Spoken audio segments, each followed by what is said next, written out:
আমরা এখন বলবে আবার মনে করাই দেই, আমরা কি কাউরে 32 নম্বর রাস্তায় যাইতে বলছি? কিন্তু এই যে সুশীল লোকজন যে ওইখানে শহীদ পরিবার দিয়ে ইট খুলে নিয়ে আসলে আমাদের যাবের আবার বলছে খুলে না যাই করেন, ওইখানে কিন্তু ময়লা পুড়িয়ে থাকতে পারবে না, বিরাট ব্যাপার।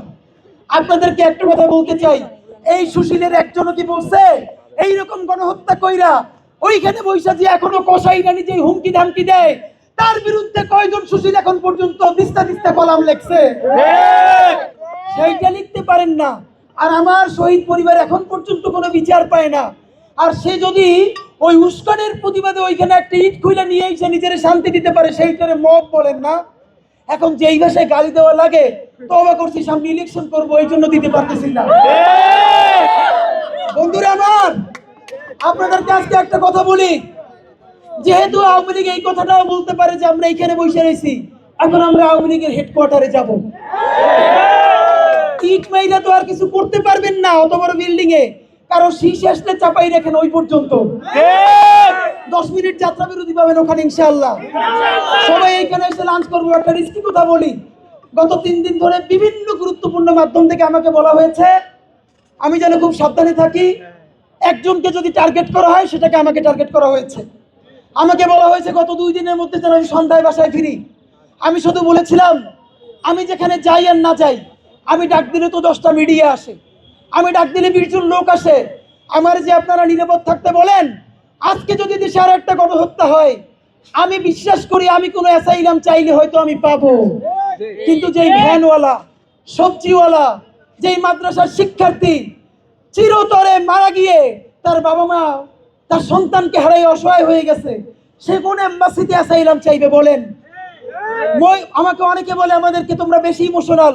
ভাই, প্র্যাকটিক্যাল যদি হইতাম তাইলে এতদিনে উপদেষ্টা বা অন্যান্য চাঁদাবাজি অথবা সচিবালয়ের সামনে ঘুরঘুর করতাম। ইনকিলাব মঞ্চ বলতে পারে 1টা টাকা ধরি নাই, 1টা টাকার কাছে চাই নাই।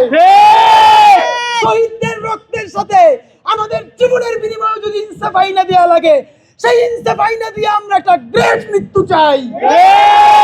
বন্ধুরা আমার, সামনের ইলেকশন শুরু, সামনের ইলেকশন শেষ না।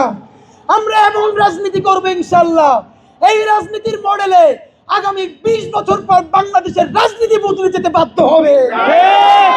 বন্ধুরা আমার, আজকে আমি আপনাকে বলতে চাই, আমি নিজেকে এখানে টোপ হিসেবে ব্যবহার করছি। আমি আমার জীবনের ঝুঁকি নিয়ে, আমি আমার পরিবারকে বলে, যেহেতু তারা আমার ব্যাপারে অনেক বিনিয়োগ করেছে, কালকে আওয়ামী লীগের অনেক পেজ থেকে আমি এখানে সকাল থেকে বসেছিলাম, সারা রাত ঘুমাইনি আমরা। 1 মিনিট প্রচন্ড অসুস্থ, যেন ওরা বলতে না পারে সরে গেছে। আমাকে তো 10 দিন পাহারা দিয়ে নাই।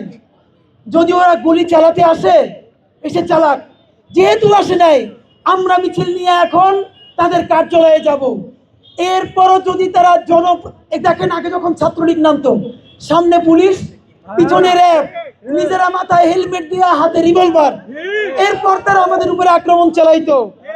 আর আমাদের কাছে এই একটা লাঠি, হেলমেট নাই, সামনে পিছনে পুলিশ নাই, পিস্তল নেই। ত্রিপুরা থেকে যে অস্ত্র বাংলাদেশে ঢুকাইছো, সেই অস্ত্র নিয়ে সামনে দাঁড়া। যদি আমরা সামনে থেকে পালাই, তাইলে জীবনে আর রাজপথে নামবো না।